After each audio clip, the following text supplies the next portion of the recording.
talking motoring icons? Well, they don't come much bigger or squarer than this, the Mercedes-Benz G-Wagon. An all-terrain staple on all terrains around the world, the Big G has transcended from being a highly functional commercial and military vehicle to a statement of power, luxury, and straight-up rectangular charm. Not only because its huge slab-sided shape has barely changed since 1979, but because underneath the Gelandewagen, which simply means terrain vehicle, is still as hardy and as capable as ever. And now with a slightly more modest diesel option on the table, the G is more accessible and affordable than ever. Well, no it's not. So what makes this big box so appealing? Well, let's find out.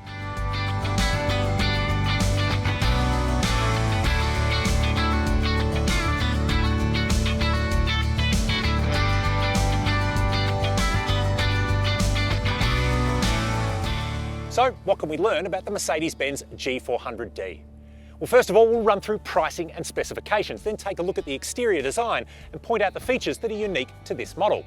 We'll then swing open the big door, have a look in the boot and talk about practicality, hit the back seat to have a look at passenger comfort, then jump up front to the cabin and look at the space there, storage and technology on offer.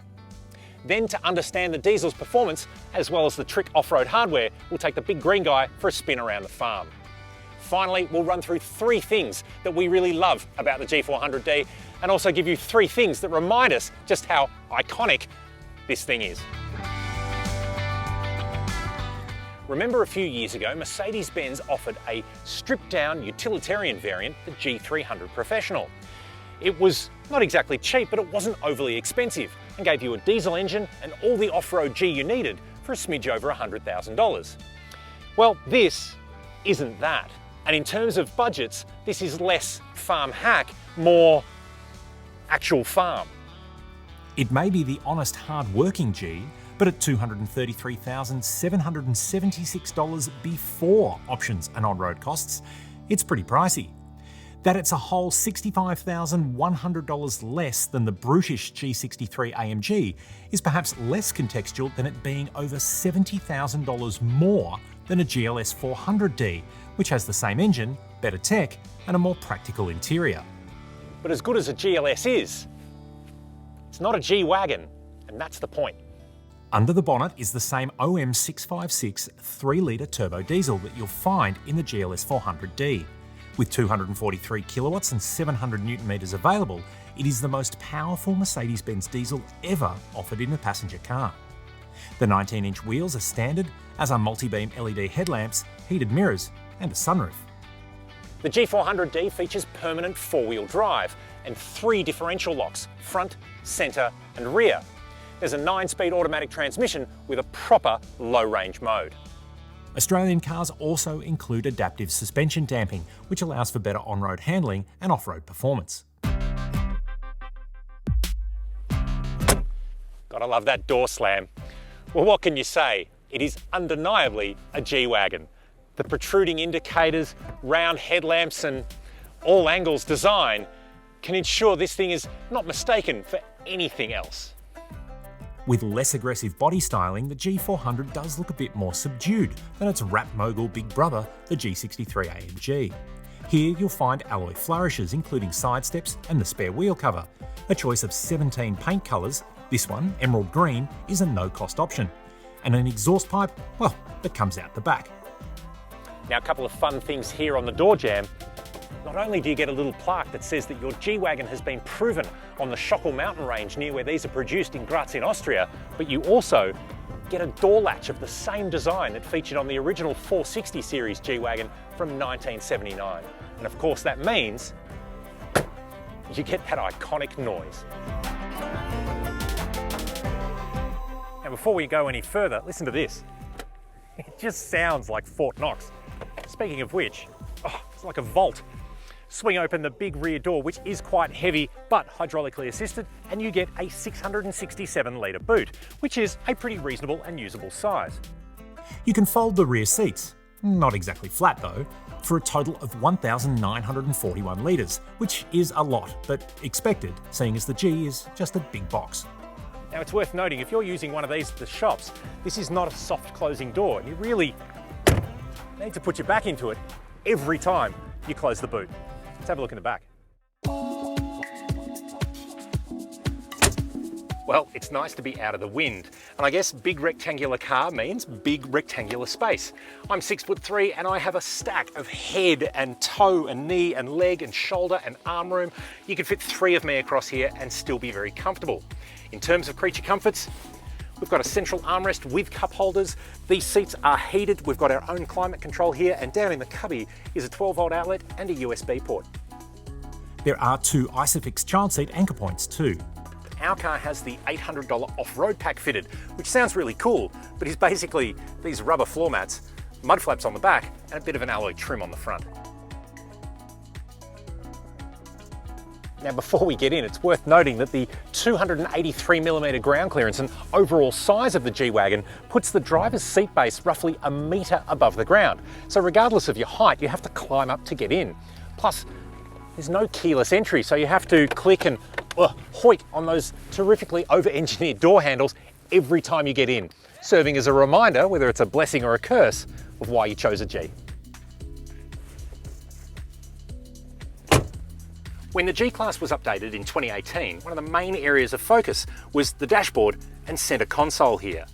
Despite the classic appearance outside, you get a pair of 12.3-inch LCD screens and the input hood and touchpad down on the console. There are familiar metallic switches for the seat adjustment and infotainment access, plus the function of the 3 differential locks are proudly mounted between the 2 turbine vents. Materials are premium and luxurious. Even the bar here has got leather wrapping with a nice trim panel. Storage is okay, there's a centre cubby and twin cup holders, but headroom and forward vision are excellent. Make no mistake, this is a luxurious car, almost to the detriment of anything else. Case in point, the sensible sunglasses holder has been removed in place of one of the Burmester sound system's central surround speakers. And yes, the sound quality is excellent.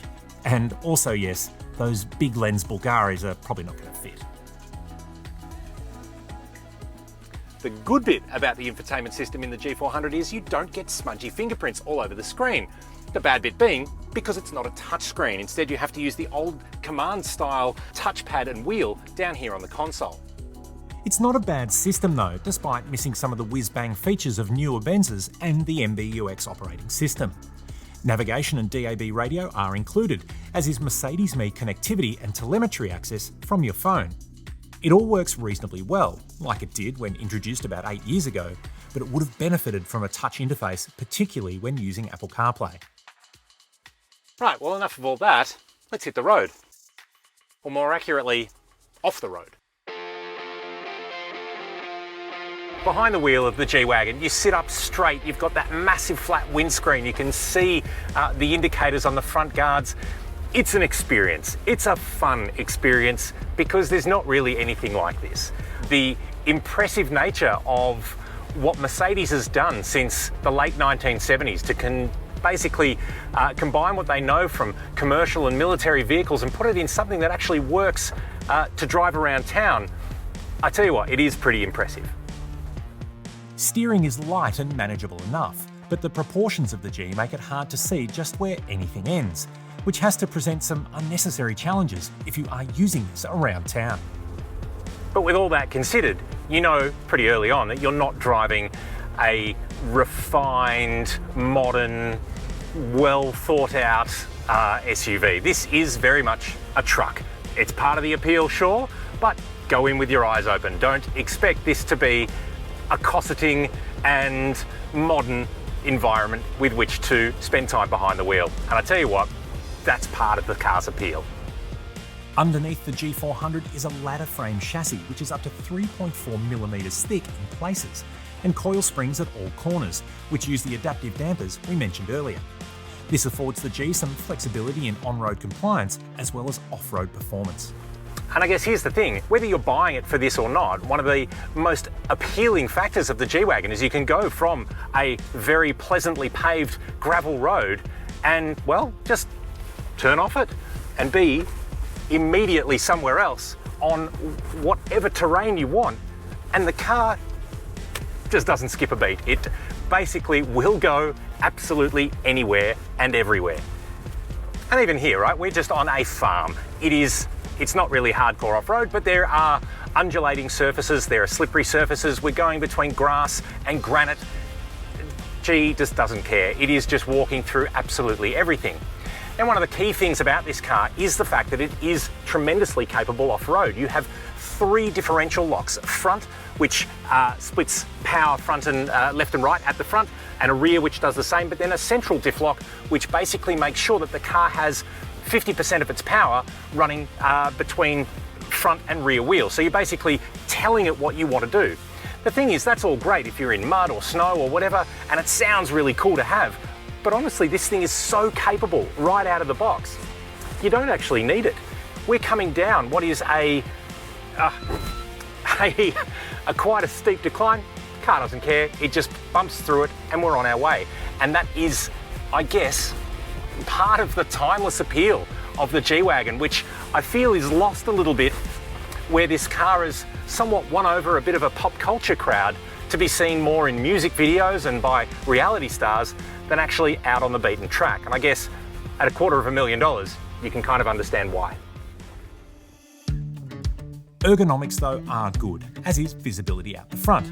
As a tried and tested platform, especially out in the country and particularly on tour, the G can still hold its own. Things don't actually change that much when you say goodbye to the farm and hit the open road, because this thing with this diesel is a brilliant tourer. It's actually so much more economical than I would have expected, especially given its very boxy profile. But we're averaging somewhere between 9 and 11 litres per 100 on our trip today, which is well within range, certainly of a car this size. In terms of comfort, the dynamic dampers actually provide a really, really good ride. Now, I've left the car in its comfort setting. On the highway, there's a reasonable amount of wind noise, but it's actually pretty well insulated, and it does feel like I could do thousands and thousands of miles in this thing, which is, I guess, what it is. And I suppose then, and this is my problem with the G-Class, people aren't buying these as a tourer, people are buying them as an urban flex. And it feels like such a waste, because it really is a great car in this environment, albeit an expensive one. The 3-litre diesel offers peak power of 243 kilowatts at 4,000 RPM, but has a whopping 700 Newton meters available from just 1,200 RPM. This gives the G400d an almost sprightly demeanour off the mark. It may not be the big numbers of the G63's twin-turbo V8, 430 kilowatts and 850 Newton meters, but in a way the diesel seems more suited to the G-Wagon and gives the car real-world tractability as opposed to just comical acceleration. And with a claimed combined fuel consumption cycle of just 9.5 litres per 100 kilometres, you can actually get places in this one. On a smooth straight road like this one, the handling doesn't really come into it. The car actually feels really well behaved, very compliant, very easy to manage.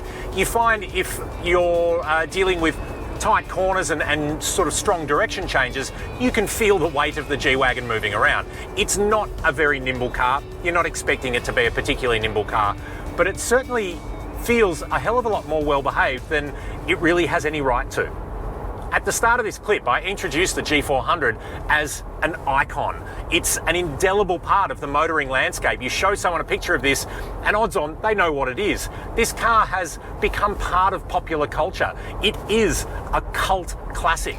So regardless of cost, regardless of driveline, and regardless of which influencer or celebrity or TikToker is driving one of these things, today it's me, there's an undeniable appeal about the G-Wagon, and you know what?